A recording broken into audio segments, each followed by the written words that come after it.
G'day guys, it's really hot here and no one can sleep.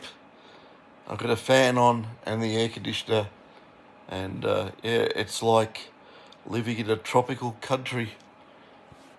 So I'm lying here and I've had some thoughts and Adam Aiken sent me some links about the X coils and I had a look at the photos and I blew them up, had a good look at them, and they're exactly how I said how to make windings. I'm not joking. It's carbon copy. And in the early days, I put ferrite cores in the coils, and mainly on the monos. And in the X coils, they got two clamp cores inside. I don't know exactly where they go and what they do, but it's along the similar lines. I did that, God, well over 10 years ago. I was putting cores in coils to make them behave a little bit and just be a little bit better on anti-interference. But I actually changed my methodology and I've gone to a, what do you want to call it? More of a iron powder core, and it has additives in it. They're not nickel based, which you don't want, but the additives give higher permeability and actually reduce interference in the broadcast band, which is 500 kilohertz to probably about 1.3 megahertz odd. So not critical, but that's where a lot of the interference comes from in the broadcast band. So I saw that, I just opened the emails up and I said, gee, that just triggers me completely on, how I was saying to make the coils in my previous videos to get the maximum performance with less losses. But have a look at, I'm going to put the link in the description.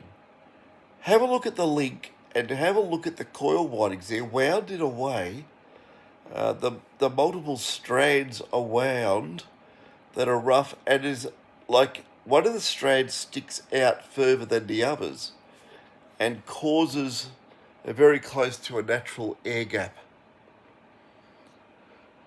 So you can have a look at that and you get an idea that you can get an air gap by just having one of the windings for the coils, like it's just further out. And if you look at it, and I said it's about 1/3 diameter spacing compared to the actual wire bundle diameter, which is just the one lot of wires going round, that it actually looks about right. So X Coils have probably looked at some of my old videos, I think, maybe, and extrapolated the data. I think that's what it looks like. But putting the ferrite cores in the coil, I would go to using powdered iron, right? And not a pure powdered iron. You can use the cores are color coded. You can use yellow and white cores, or in some cases you could use yellow and green. And the reason for this is that iron powder cores do not saturate under any external fields applied to them, because the way they're made, they're naturally air gapped inside the structure. You can use a toroid. It's naturally air gapped inside the structure. So rather than having a great big heavy, well, it's not that heavy really, well, it is compared to the size of it, but if you want to get rid of stuff like that, you can go to using toroids, use the iron powder ones at the right mix. Every mix has different permeability, different frequency range of what it does, if it's reactive over those frequencies or it's invisible. You want to keep it invisible under probably a megahertz and maybe a bit lower. Well, to keep it invisible, you probably really want to aim at 500 kilohertz. If you want to get rid of the broadcast band, sometimes you do get HF. They use radio sods and it sends up a signal and comes back straight down off the ionosphere. It gives detectors a really hard time. But that's in the megahertz range, 1 to 30 odd. A lot of those things operate 4 megahertz, probably all the way up, I don't know, probably up to about 26 megahertz or something of that nature. You got the over-horizon radar, causes interference. That's all HF based. Anything ionospheric, 1 to 30 megahertz roughly. So a yellow and green core would cover the higher frequencies. But,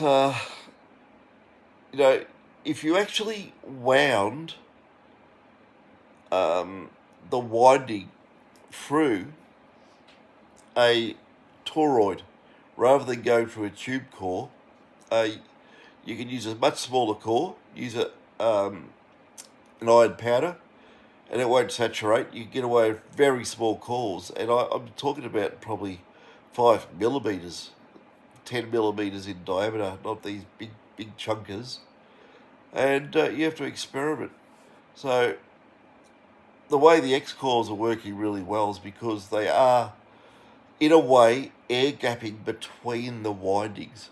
So have a look at the link that Adam sent me, and just have a look at the photos and you'll work it out for yourselves. So, yeah, leave it at that. It's late here, it's hot, and no one can sleep. Anyway, God, I can't even open my eyes. Anyway, catches.